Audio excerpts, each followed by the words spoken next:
Hey guys, in this video we're going to go over how to fix MetaTrader 5 account login authorization failed issue. As you can see, I'm actually logged in.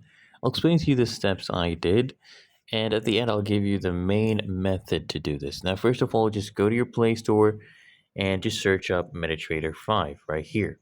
Okay, your Apple App Store, Google Play Store.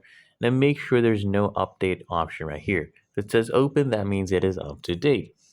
And then what you can do is just make sure that you have a stable Wi-Fi or internet connection. Okay. And if that is the case, you should not be having issues logging in. And if you're connected to the, right broker, then you should be fine. Now, what I found personally, the issue with me was when I was trying to log in, I was pasting the password that I had saved.